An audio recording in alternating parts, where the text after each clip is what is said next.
Vamos aqui mais uma vez ler, fazer a leitura do livro O Anticristo. O Anticristo de Friedrich Nietzsche. E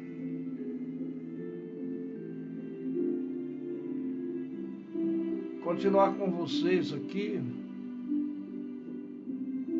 a difundir a campanha do Outubro Rosa em homenagem às mulheres.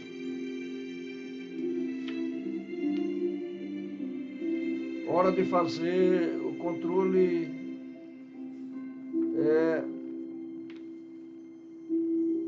da prevenção do câncer de mama.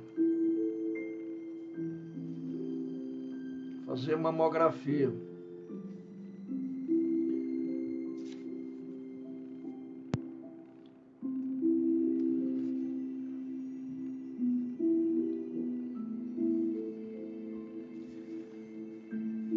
Aforismo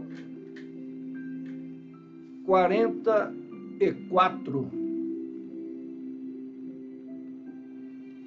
Os evangelhos são inestimáveis como testemunho da corrupção já irresistível no seio das primeiras congregações. O que Paulo executou mais tarde, com o cinismo lógico de um rabino, foi no fundo apenas um processo de decadência que teve início com a morte do Redentor. Nenhum cuidado é demais na leitura dos evangelhos. Dificuldades se ocultam por detrás de cada palavra. Confesso e espero que não seja mal entendido. Essas rimas que não vendem mais me deram roupas. Essas rimas que não vendem mais me alimentam.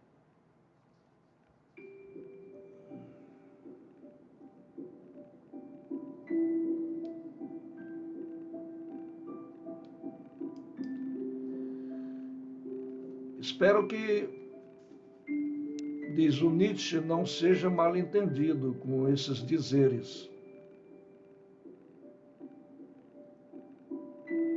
Que é justamente por isso que oferecem grande prazer a um psicólogo,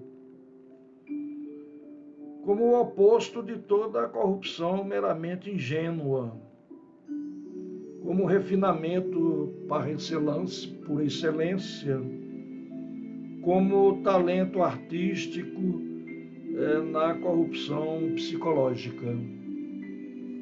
Os evangelhos, de fato, são únicos. A Bíblia, como um todo, não tolera ser comparada a eles. Estamos entre os judeus.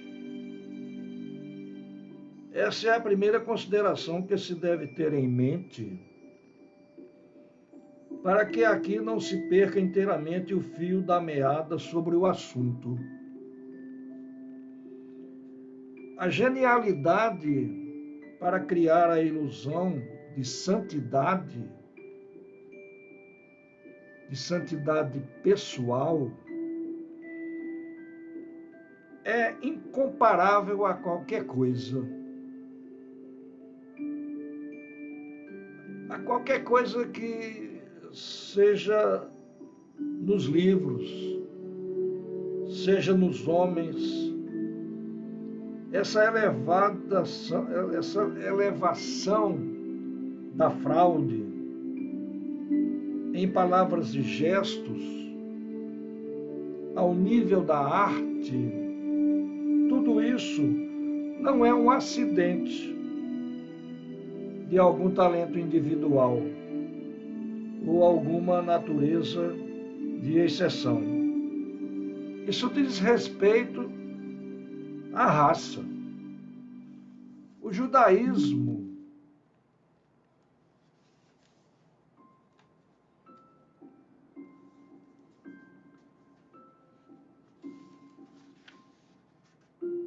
inteiro, diz o Nietzsche, surge no cristianismo como a arte de forjar mentiras sagradas.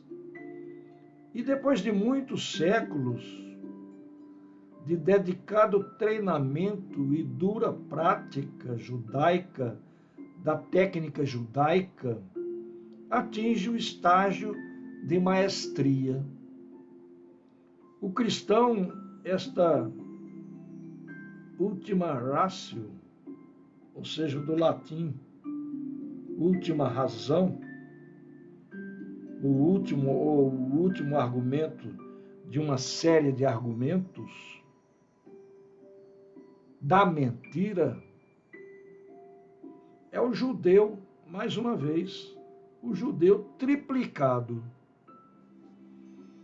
A vontade principal de usar apenas tais conceitos, símbolos e atitudes que foram comprovados pela praxis sacerdotal, pela prática sacerdotal, o repúdio instintivo de qualquer outro modo de pensar e de qualquer outro método para estimular valores e utilidades, isso não é somente tradição, é herança. E apenas como herança é capaz de agir com a força da natureza. A humanidade inteira, até mesmo as melhores mentes das melhores épocas, com exceção de uma que talvez nem fosse humana, deixou-se enganar. Leu-se o Evangelho como livro da inocência. Certamente um indício nada pequeno da grande habilidade com que o truque foi executado. Sem dúvida que, se ali os víssemos, ainda que somente de passagem, esses estranhos carolas e falsos santos, a farsa teria terminado. E é justamente porque eu não leio uma palavra deles sem ver seus gestos e atitudes que dou fim a eles.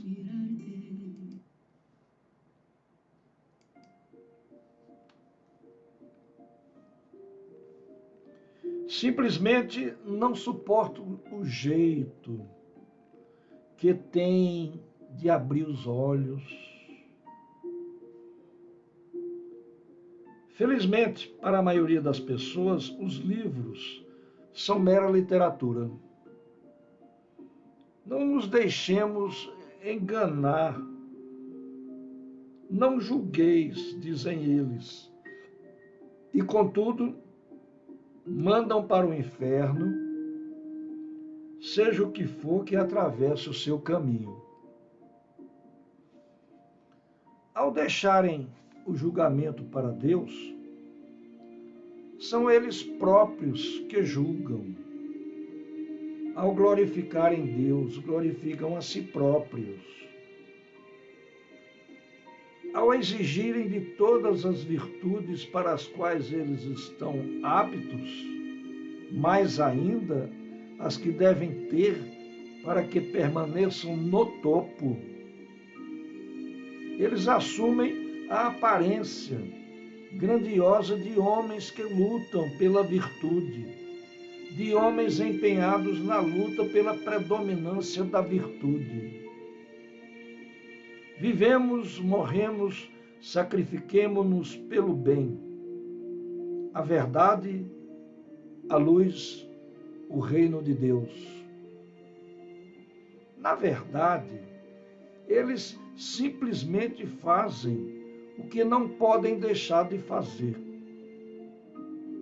Forçados, como hipócritas, a serem sorrateiros, a se esconderem pelos cantos, a se esgueirarem pelas sombras, transformam sua necessidade em dever.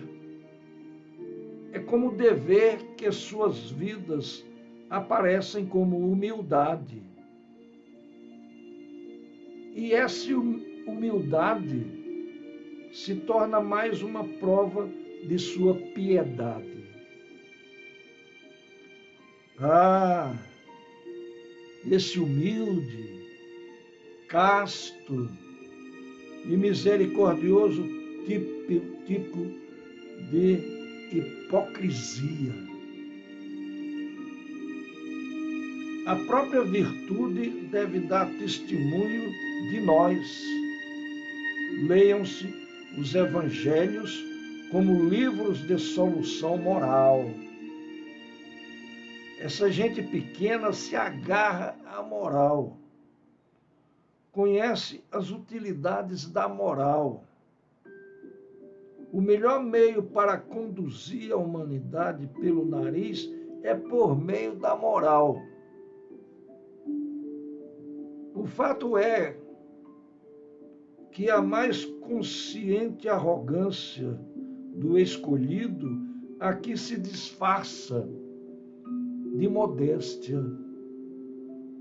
É desse modo que eles, a comunidade, os bons e justos, se colocam de uma vez por todas de um lado, o lado da verdade, entre aspas. E o resto da humanidade, o mundo, do outro.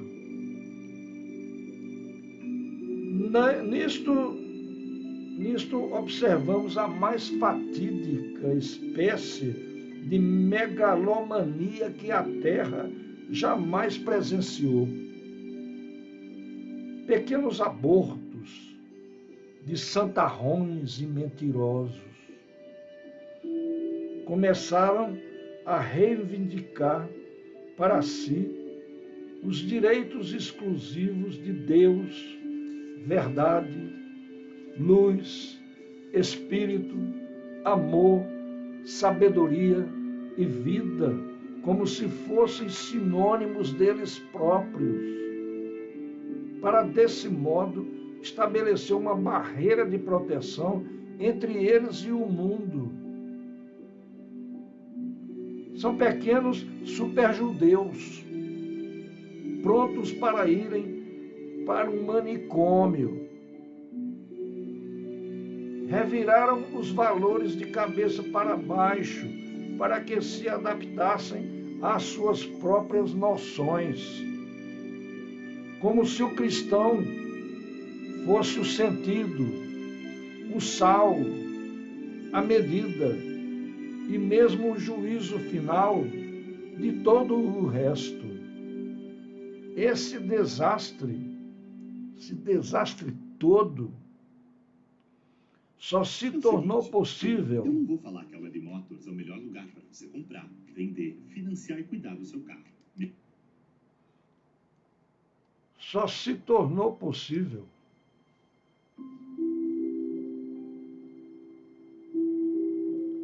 porque já existia no mundo uma megalomania semelhante e da mesma raça, a megalomania judaica. Assim que começou a se abrir um abismo entre os judeus e os judeus cristãos, a estes últimos não havia escolha a não ser empregar as mesmas medidas de autopreservação que o instinto judaico aconselhava a empregar contra os próprios judeus, embora estes as tivessem empregado somente contra não-judeus. O cristão é apenas um judeu. O cristão é apenas um judeu de confissão mais liberal.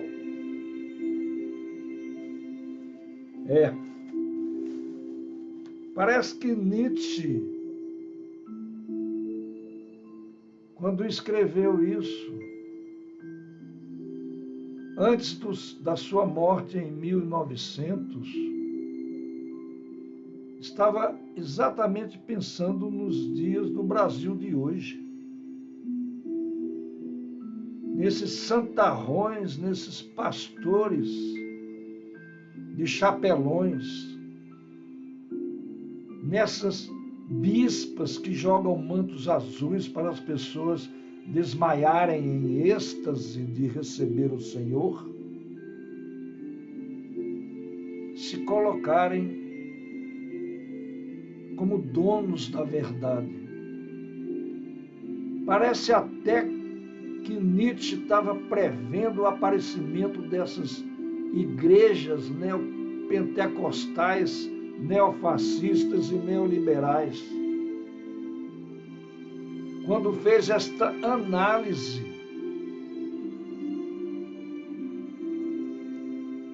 de um cristianismo que não tem nada a ver com o cristianismo da teoria de libertação, que não tem nada a ver com o cristianismo dos franciscanos, do Papa Francisco, que ontem foi chamado de vagabundo por um desses mequetrefes santarrões que agora abundam lá nas câmaras dos deputados, nas assembleias legislativas dos estados, chamando o seu rebanho nazifascista a dar golpes, não só na Igreja Católica, mas na comunidade toda, mesmo nas comunidades que não tem nada a ver com qualquer igreja.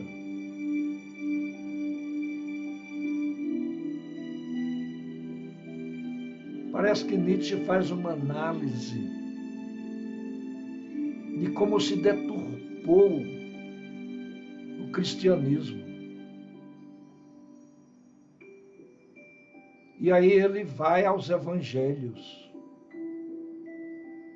Ele vai aos evangelhos desses pregadores de meia tigela,